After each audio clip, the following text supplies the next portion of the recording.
election night or shortly thereafter, I hope that it helps give you a little bit of peace of mind and something else to focus on. I know that after this, I will be watching ASMR to take my mind off of it, although I do have class later for my master's program, so I'll be doing that as well. I am here in front of my Christmas tree, and you can maybe see my sweet little dog behind me here. So we have kind of a cozy setup. I put on a nice, cozy, scratchy sweater, and I figured I would bring you one of my favorite tapping sounds for today, which is book tapping. So I have quite the stack of books behind me. There's more, they just fell. And we'll go through each of them and talk a little bit about them. I've read all of them. This is actually a planner, but the rest are books. We'll talk a little bit about them and just try to relax a little bit. So this first book that I have, as I mentioned, sorry, my dog was shaking around behind me. She is scratching.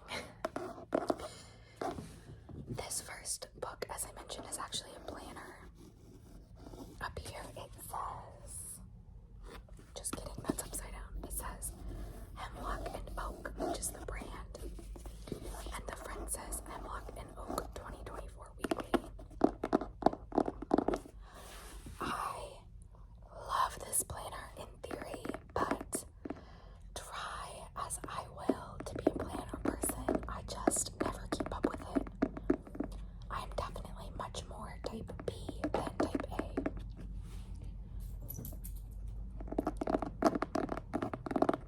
So I did not finish this. I also switched jobs, so I needed this type of planner less. Find an empty page. So this, if you can see, is an hourly planner, a weekly hourly planner. So it worked well when I had different meetings that I had to be at, but I don't have that right now, so I just don't really need to plan out my day hour by hour.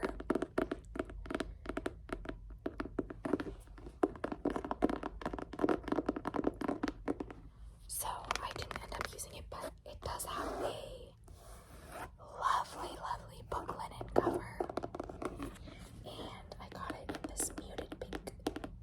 So the next book I have is an actual book, and the rest will be actual books.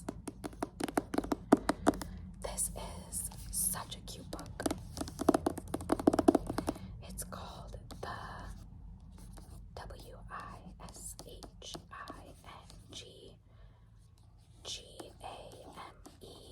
Wishing Game.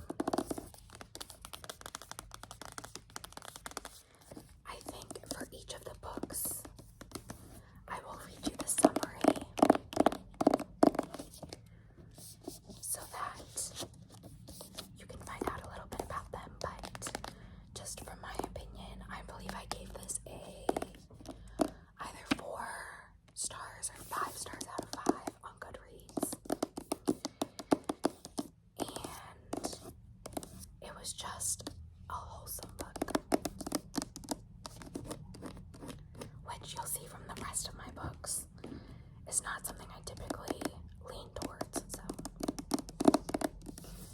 But I did enjoy this. This is by Meg Schaefer. And let's read that description. Years ago, a reclusive, mega best-selling author quit writing under mysterious circumstances. Suddenly, he resurfaces with a brand new book and a one-of-a-kind competition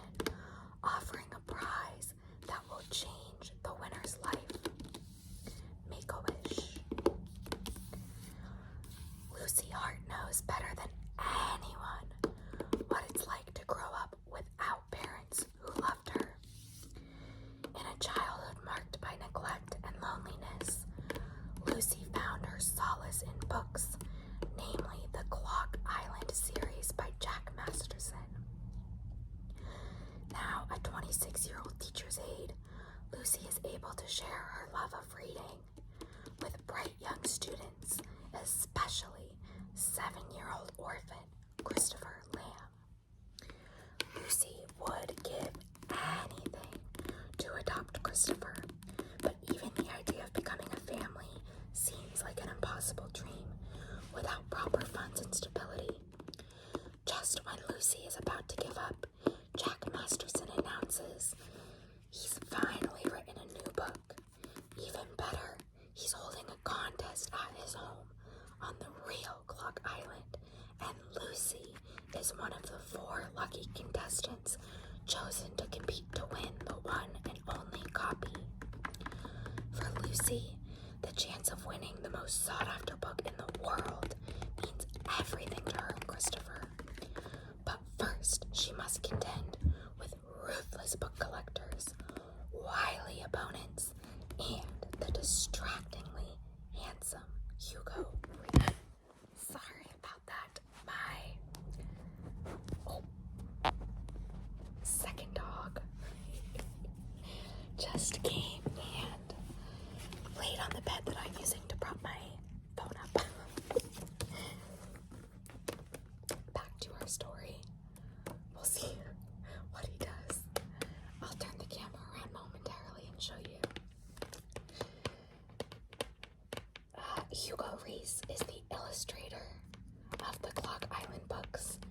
Meanwhile, Jack the Mastermind Masterson is plotting the ultimate twist, ending that could change all their lives forever. So, I just have to show you guys my dog right now and what I see. So I'm going to turn the camera around really quickly and then we'll get back to the books. This is my view as I film. Sorry for the smacking sound. Shh, Cooper, no smacking. Shh, shh, no smacking. Okay. Oh, big yawn. We're all tired too, buddy. Okay, back to the books. Although, we may have to take another pause because he's getting a toy now, so there may be some squeaking. So, as I said, this book was just very wholesome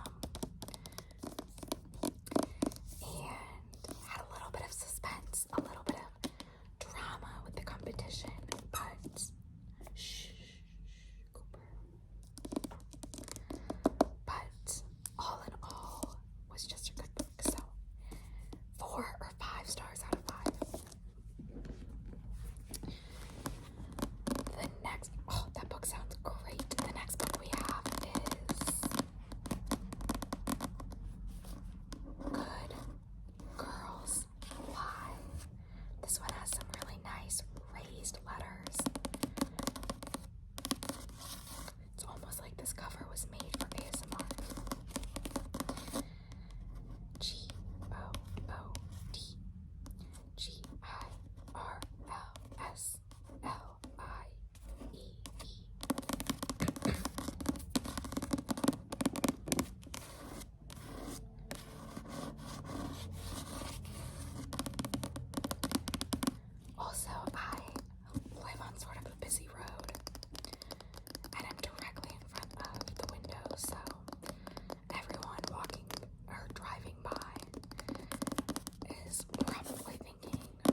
giving any spoilers away, I think I gave this book maybe 2 out of 5 stars because I was so into it, so invested in the characters, and I felt that the ending just ruined the entire thing. So, be forewarned if you read this. In my opinion, it should have an alternate ending. But we will read what it's about. And on the back here, you'll see it says, good, as in G-O-O-D-E, girls don't lie, which is different than the good, G-O-O-D, girls don't lie. A big distinction. Perched atop a hill in the tiny town of Marchburg, Virginia, the good, G-O-O-D-E school is a prestigious prep school known as a Silent Ivy, the boarding school of choice for daughters of the rich and influential. It accepts only the best and the brightest. Its elite status, long-held traditions, and honor code are ideal for preparing exceptional young women for brilliant futures at Ivy League universities and beyond. But a stranger has come to good, and this ivy has turned poisonous. In a world where appearances are everything, as long as students pretend to follow the rules, no one questions the cruelties of the secret societies or the dubious behavior of the privileged young women who expect to get away with murder. But when a popular student is found dead, the truth cannot be ignored. Rumors suggest she was struggling with a secret that drove her to suicide, but look closely, because there are truths and there are lies, and then there's everything that really happened.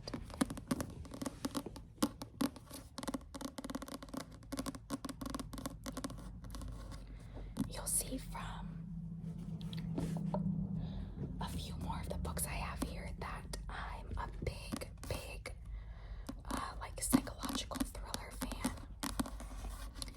I just feel like they hook you in and keep you wanting to come back for more. And this one honestly was really good. I just wasn't a fan of how it ended, and if anyone watching this has read it or does read it, I need to know what you think of the ending, because I think I was shouting as I read it. Alright. As I mentioned, I do have class, so I'll try to not be too long, but the next book we have is by the ever-famous Frida McFadden.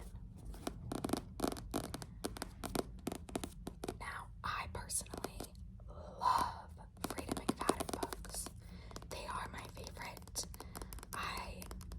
If I had more time, I would read all of them, but I started my master's program in August, and when I'm not reading for class, I don't tend to want to be reading other things. What I love about her books is that I can never guess the twist. I can never guess the endings of Frida McFadden books. And the whole time you're reading it, no matter how many I've read, I'm like, oh man, I already figured out the twist, that sucks. And then you get to the end, and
knows about her intimate connection to Shane Nelson, one of the penitentiary's most notorious and dangerous inmates.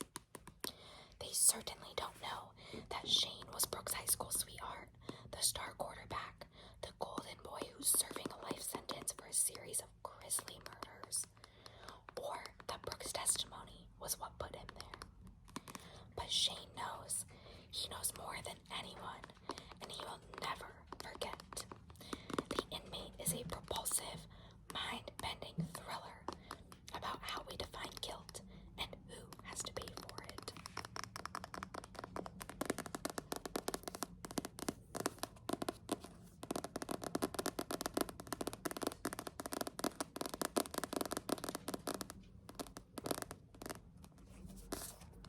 So, that is the first Frida McFadden. Actually, that is the only Frida McFadden book I brought over, but I have read The Inmate, The Locked Door, Never Tell Lies. That might be it, but I love her books, so I definitely at some point want to read more. I was big into reading this summer, so. The next book I have is another thriller.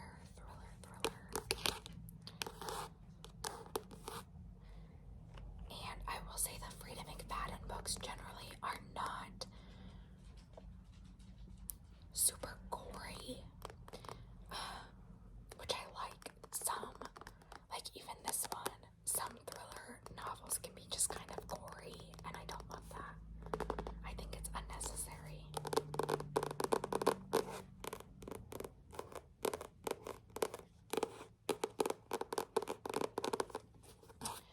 This book is called The Butcher and the WREN, The Butcher and the Wren. And if you know the Morbid Podcast, a true crime podcast, this is written by one of the hosts, Elena Urquhart. I don't know exactly how you say her last name. I've only ever heard her go by Elena.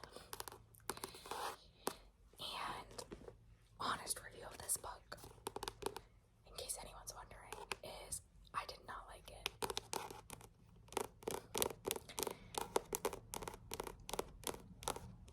Elena, I believe, used to be a mortician, something like that, something to do with that kind of realm. And now she does the podcast, the true crime podcast. And this book, to me, felt like she was just kind of trying to throw out all of the knowledge that she knows without it really being needed at all in the story.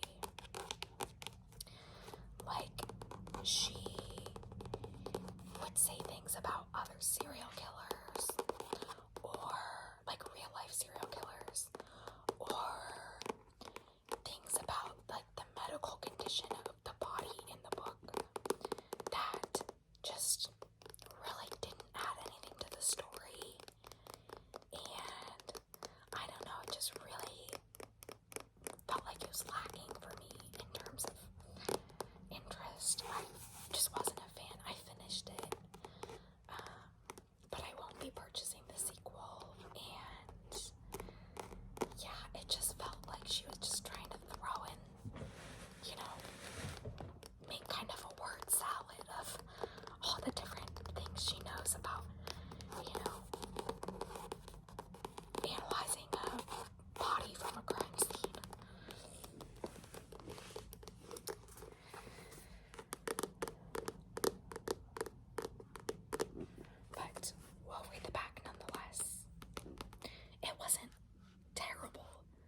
after case is piling up on Ren's examination table. Sorry if you can hear that loud motorcycle.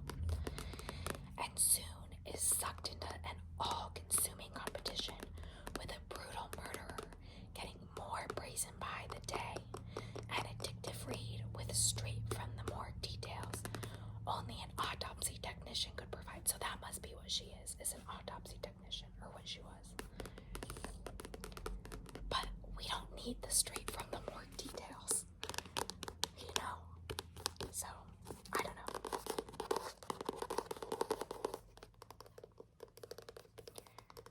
Alright, switching it up for the next book, and I think this will be probably the last book. We'll see like what time I'm kind of at, but this is a very different book from the last two. And I believe this author is pretty popular. This is, oh, I like that L. That's a nice looking L. Love on the B-R-A-I-A-I-N. For me, it's upside down and backwards.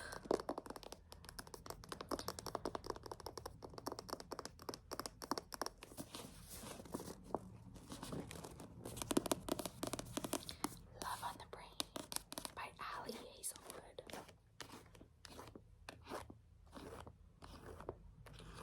This book was cute. That's my professional review of it. It is cute. I enjoyed it, but naturally with a book like this, there really aren't very many twists and turns. You can probably predict what will happen after I read you the summary. And this is sort of a gateway book, if you will, into the world of more R-rated books. And honestly, that kind of stuff, I can take it or leave it. I don't mind it, but I don't have to have it.